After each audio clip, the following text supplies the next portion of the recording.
നമസ്കാരം. റാഫ്റ്റോ ക്രിക്കറ്റിലേക്ക് എവർക്കും സ്വാഗതം. സിഡ്നിയിൽ ഓസ്ട്രേലിയയെ ഇന്ത്യ ഓൾ ഔട്ട് ആക്കിയിരിക്കുന്നു. അതും വലിയൊരു സ്കോറിലേക്ക് പോകാതെ 236 റൺസിന് അവരെ ഓൾ ഔട്ട് ആക്കാൻ കഴിഞ്ഞിരിക്കുന്നു. ഹർഷിത് റാണ മികച്ച ബൗളിംഗ് പ്രകടനം. 8.4 ഓവറുകളിൽ 39 റൺസ് അധികം 4 വിക്കറ്റ് പിഴുതു. വാഷിംഗ്ടൺ സുന്ദർ 2 വിക്കറ്റ് എടുത്തു.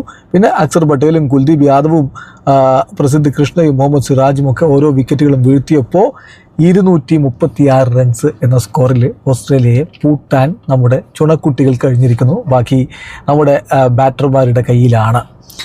ഓസ്ട്രേലിയയുടെ കാര്യത്തിൽ അവർ ടോസ് ലഭിച്ച് ബാറ്റ് ചെയ്യാൻ വേണ്ടി തീരുമാനിച്ചതാണ്. അവർക്ക് വേണ്ടി മികച്ചൊരു തുടക്കം തന്നെയാണ് ഓപ്പണർമാർ കൊടുത്തത്. 61 റൺസിൻ്റെ ഓപ്പണിംഗ് കൂട്ടുകെട്ടുണ്ടായിരുന്നു. ട്രാവിസ് ഹെഡ് 25 പന്തിൽ നിന്ന് 29 റൺസ് എടുത്ത് മടങ്ങി.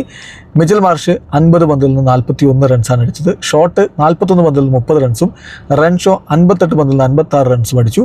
അങ്ങനെ ടോപ്പ് ഓർഡറിലെ ബാറ്റർമാർ നല്ല കോൺട്രിബ്യൂഷൻ കൊടുത്തിട്ടുണ്ട്. പക്ഷേ പിന്നെ ക്യാരി 24, കനോലി 23.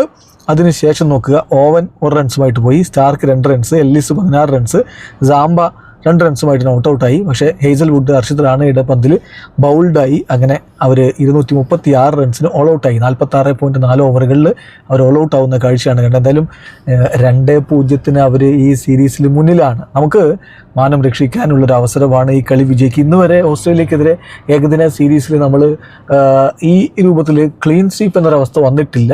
അത് ചരിത്രപരമായിട്ടുള്ളൊരു നാണക്കേടാവും. അതിൽ നിന്ന് രക്ഷപ്പെടാൻ വേണ്ടി മികച്ച രൂപത്തിൽ തന്നെ ബോളർമാർ കാര്യങ്ങൾ കൈകാര്യം ചെയ്തിട്ടുണ്ട്.